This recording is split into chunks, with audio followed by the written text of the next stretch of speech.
Welcome back everyone to our platform walkthrough. This time around, as promised, we're going to be taking a look at the deal, order, and alert. So picking up where we left off last time. We're also going to take a look, not just at deal and order and alert, but we'll also have some items within the information section as well. So let's start with the simplest of them all. Let's start with the alert. And here there are multiple ways to set up an alert. You can either do it by price, or you can also do it if a certain indicator, for example, is crossing over price or over another indicator. But let's go back to price, and there are two types. You see a price level, and this one's quite straightforward. So, if the price crosses a certain level, in this case, let's go ahead and select it. We can see the prices there. This is the bid and the ask. So 110, 12, 8, and that on the chart is the mid price, because that's how we set it up last time. And by default, it's the mid price. But let's set up an alert at 1.1000. So 110, we're going to set it up right there. And we can also put a message there to remind us of what we're planning on doing. So at the beginning of the day, you can set up and say, all right, I want to consider selling one lot at this level. And now you set the alert. And it says, we'll alert you when your USD reaches 1.1. Now, this section right over here, the positions, orders, history, if you click on any of these items, it'll show you what you have. And in alerts, you'll see that there are three subsections. So price change alerts, price level alerts, and there's our order. And you can change it, by the way. So you can change it from there. You can increase, decrease. So if you feel like you want to change the alert, you don't have to set it up from the beginning. And you can also close it and delete it from there as well.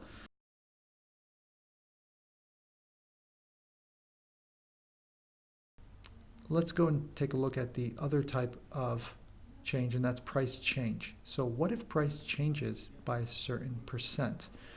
So if, for example, we're more interested not in whether or not price will cross a certain level, but whether it changes significantly. This is especially true if you want to look if it's going to change by 1%. And you can also do it based on change in points, so not necessarily in percent. But let's go back to percent for a second. Let's say it changes by, want to take it by 1%. And then we can notify ourselves and say, all right, your USD, it's down. It could go up, actually. So it could go up or down by 1%, but it's changed by 1%. So let's go ahead and do that, and we can set up the alert. And once again, it's going to be there in our alert section, but it's going to be under price change alert and not price level alert. So our old price level alert at 1.1, it's still there. And indicator alerts, we haven't set one up yet. So let's go ahead and, well, let's set one up. And in this case, you can look at it in terms of what the time frame is going to be. So selecting the daily, and let's choose our indicator. Because of the fact that we looked at moving averages, let's just stick with moving averages. So alert me when the period, the 20, or in this case, let's take the 50, that's a very popular one, is over, under, or crosses. And here you can choose the period. You can say whether it crosses a certain period, value, or market price. So let's say, for example, I want to, if it, and depending on what you choose, different things are going to come up. So let's take market price. And so whenever it crosses the market price, then it's going to go ahead and alert me. And I'm going to show it on the moment when we add the technical indicators, but we can put there in the alert section, we can put a comment, and we're going to go ahead and set up the alert. Now, so let's go ahead and pull up. Last time we looked at technical indicators, so we should be familiar with how to set those up. You can see that there's the 50-day moving average, and so if price crosses back up, then we'll go ahead and look at that. It shows up right there in indicator alerts. So if we don't need them anymore, we can go ahead and delete these alerts, go ahead and clear them. There is something else, though, that we want to add. And I know before we get into the deal and order section, and that is a lot of times that you don't need an alert just for the market that you're trading. It could be for another market that's related to your market, but you're not actually trading. So let's say for a moment you're trading USD/JPY, and the yen is a safe haven asset. It runs usually contrary to riskier assets. Let's pull up the Dow as a Wall Street cash in this case. So sometimes you're trading USD/JPY, but it's influenced by what's happening in the Dow. If the Dow is really strengthening, the yen could be in somewhat of a retreat. So what you want to do is you want to say, all right, fine, I'm focused on the charts in USD/JPY, but I want to know if a significant move is happening within the Dow. So if the Dow changes by, for example, 1%, then beware. So an alert doesn't have to be in the market that you're necessarily trading. It could be used in a market that's related to the market that you're trading, and that's something to know. So what we're going to do next is we're going to go ahead and we're going to close out those two tabs. We don't need those anymore. We're going to switch back to Euro USD. We're going to go ahead and delete the alert because we don't need it anymore. And we're going to go ahead into the next section regarding trading, setting up your trades. And here you can see that we've got dealing. That's if you want to set an order right now, and orders if you want to set it when price reaches a certain level. So let's start with the simpler of the two, so to speak. Let's start with dealing. You want to place a trade right now. Let's get active. Let's get some action going. And in this case, first thing, let's say if you want to put a buy and you want to put in your size. And you remember, we're going to get to the information, but remember how that tells you what the price per point is going to be and what the size of the contract is. And then you have what's called a stop loss. And there are two ways to do it. You could either do it points away or based on dollar loss. Let's stick with points away first of all. So let's say I'm going to sell it. I'm going to buy at around 110.11, but I don't want my stop loss to be more than 20 pips away. So in other words, I want it to close out when it reaches 20 points below my current buy. Same thing and when it comes to the limit, I'm going to put 30 points. I want it to go 30 in my favor. And you can see right there what the margin is going to be. And when we place a trade, you're going to understand in the context of your funds and everything what that margin is going to represent. Your resulting position in this case, because you're buying one lot, your resulting position is going to be +1. So here we place the deal, it's in place, and you can see it right there on the chart. I click on it and look at that. One thing I can do is I can close it right there if I don't want it, and the second thing I can do is I can change the limit and the stop on the chart. So if you really want to get a trade in right away, you don't need to think too much about it. You can put it in, and afterwards you can adjust it, and it'll show you the risk reward ratio. Look how it's now 1 to 2. So I'm risking 1 to make 2. That's the ratio, and I can move the stop. So now it's 1 to 1, and I can change it back and forth. Ideally, you don't want to risk more than what you're going to make. That's something we'll discuss when it comes to risk management and strategies. So let's go above, and now let's go through the items. Now our funds, we got $20,000 in this case. This is a demo count. It's a simulated environment. Our loss right now is $2. Our margin, this is in terms of our margin and what's available. So now if we want to initiate new trades, we've got $18,701 in order to use up there. So our equity, we haven't lost that 1,296. It's just used up towards this position. Our funds is 20,000. We're down $2. So our equity is 19,998 because we've got $2 loss there. So that equity is going to keep moving, by the way. The funds is going to stay the same, but the equity is going to keep moving depending on your profit and loss. And so too will your margins depending on how the contract reacts. If you want the equity up there, by the way, as we discussed in part 1, you can click on it. It'll come up. But in this case, if we don't need to see it up there, we can just click on it again and the checks will be gone and we're back to our standard view. So another place where you can see your positions. So in case you're looking at other charts and you don't know exactly what positions you have available, you can open positions. And again, you can change your stop and limit from here. But of course, it's much easier on the chart because the risk reward is there. So it's just so much more convenient to do it on the chart. So let's go ahead and we're going to put a sell position in here, and let's go ahead and sell 2. We're going to set a stop, and what we're going to do is we're going to try this other feature, USD loss. So I want my stop loss to not be more than a certain amount I don't want there to be more than this amount of damage, $200. If that's the case, if I put 200, that's where it would be, but let's go ahead and say $500. And my limit, I want my profit in dollars, not in points, in terms of how many points away, but in dollars, I want my profit to be 600. Notice the resulting position is -1. Now you're going, hang on a second, we're selling 2, and that's because we already have one buy open. So we have a buy position open over there. So if we now sell 2, we're going to be left with a resulting position of -1 with one position short. And this is where net off and force open come into place.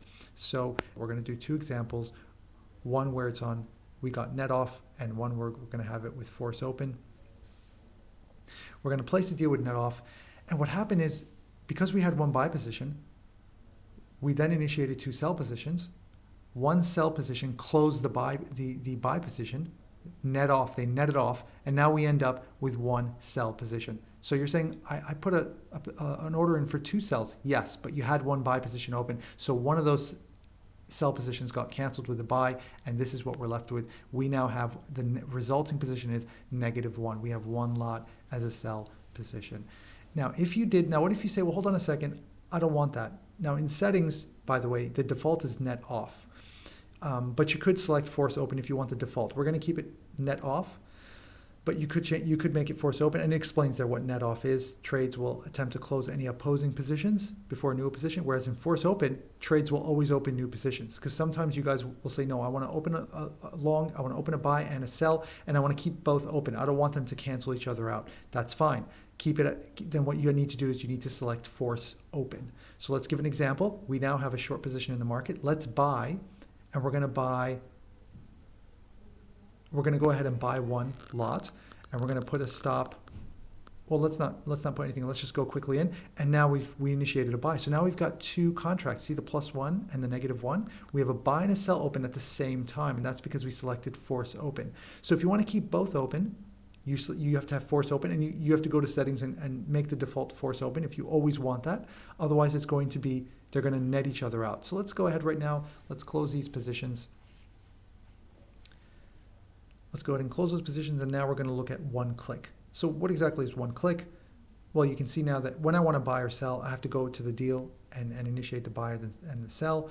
But let's go ahead and click on one click. It'll explain there, and you can deal directly from the chart. And we'll do an example in just a second. Let's go ahead and enable that one-click trading. So let's click on that. We're back to one-click trading, and let's go ahead and initiate a sell right off the chart. You just click right there, bam, I have a sell position in place, -1. You can put the volume right there, and you can change it. Of course, you can go with 2 lots if you want directly. And this happens when something's happening very quickly in the market. You don't want to wait. You want to go ahead and you want to initiate right away. And by the way, after you initiate the position, if you say, okay, I want to put a stop and a limit, you can do that. So this is about getting into the trade as quickly as possible. Again, it depends on your trading style. Let's go ahead and close these out, but that's something you can do with a one-click option. You can deal directly from the chart.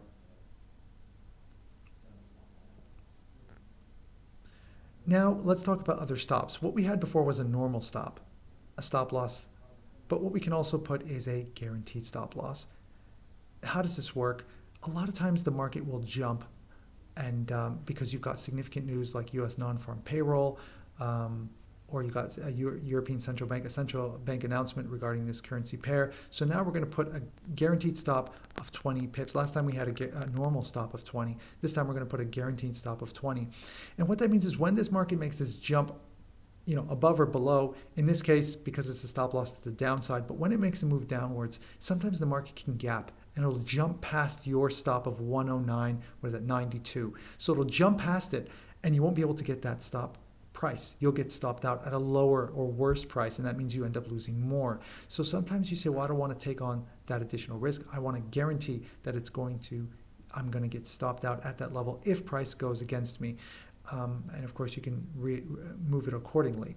So when that happens with a guaranteed stop, the thing that you have to keep in mind is, and of course, you could go for a normal, but we're doing guaranteed and at 20. But one thing you need to know is that there is going to be a stop premium. You are going to pay a slight price for it, a premium for it, if it gets triggered. So you're only charged if your stop is triggered, and it'll tell you there how much you're going to get charged. If things are getting volatile, keep in mind that premium, when you're initiating, if it's about non-farmer at that time, of course it's going to be higher. So keep that in mind. And now we're initiating the deal, and you can change things up as you please, just like you could with a normal trade, only this time the stop is guaranteed.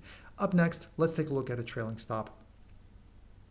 So let's go ahead and close this one, and let's take a look at a trailing stop. You put a sell in, and the difference really with a trailing stop is that a lot of times you want to lock in your profit. So market moves in your favor, but then it starts to go against you, and you don't want to miss out on those gains. So let's go ahead and do this by example. Let's put a trailing stop of 20, our limit of 30, and the trailing step, by the way, the resulting position -1, no surprise there.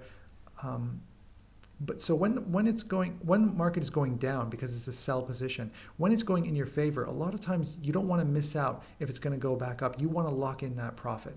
So how do you lock it in? Well, you put this trailing stop in, and when the market goes in your favor by a certain amount, that trailing step, then that trailing stop starts to move up. That's trailing, or in this case, because it's a sell order, the trailing stop gets pushed lower. So that way, if market goes against you, it's not going to go all the way back to 110.31. It's going to go, and if you get stopped out, it could be even, you could even get stopped out in profit if the market goes significantly in your favor. So let's go ahead, let's close this out, and let's go to the next main item, and that's order. Now we want to place orders, whether it's a buy order or a sell order, limit or stops, and let's go through all of them. This is before price reaches the level. So let's put a buy in. We have the size, and now we have to put in a price level because you want to choose where you want to buy. So let's say price now is at 110.12. We want to buy at 110.50. So if price reaches 110.50, we want to buy. And here you have two choices. Good till a certain date. So for example, you say only if today it crosses 110.50. Tomorrow I don't want to buy. I just only by the end of today, and you can select till what date. But if that's one way to do it, good till date. But a lot of times what will happen is we say good till canceled. And that means that until you specifically cancel the order, which we'll show you how to do in a moment. But let's go ahead and place this order initially. So we're at 110.50, and you can put a stop loss and a take profit. You can say, okay, when it reaches 110.50, I want to have a stop loss of 110.30, and I want to have a take profit of 110.80. And in this case, this is going to be a buy stop order.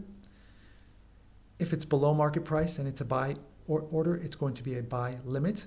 Also, you can choose normal or guaranteed stop, just like you can with a deal position. But let's go ahead. In this case, it's saying place a stop order. If you place a buy below market price at, let's say, 109.50, so if price goes down, it's going to be a limit order. So let's go back to 110.50. Now it's a stop order. So if it goes above, you could get 110.50. But again, keep in mind that if the market gaps higher, and this is especially true when you've got like earnings releases for shares and stuff, when it gaps higher, you may not get that price. You will get a higher buy price. Now let's take a look at the sell side, because what if price drops and you want to initiate a sell? Well, to do this, again, same concept. If it's below market price, though, it's going to be a stop, not a limit. And if it's above, let's put it 110.50. If it's above, then it's going to be a sell limit order. So above market price, limit for a sell position. Above is going to be a limit. Below is going to be a sell stop. And keep in mind again that you may not get the price that you have set your sell stop at because the market could gap. So let's go ahead and close these positions up.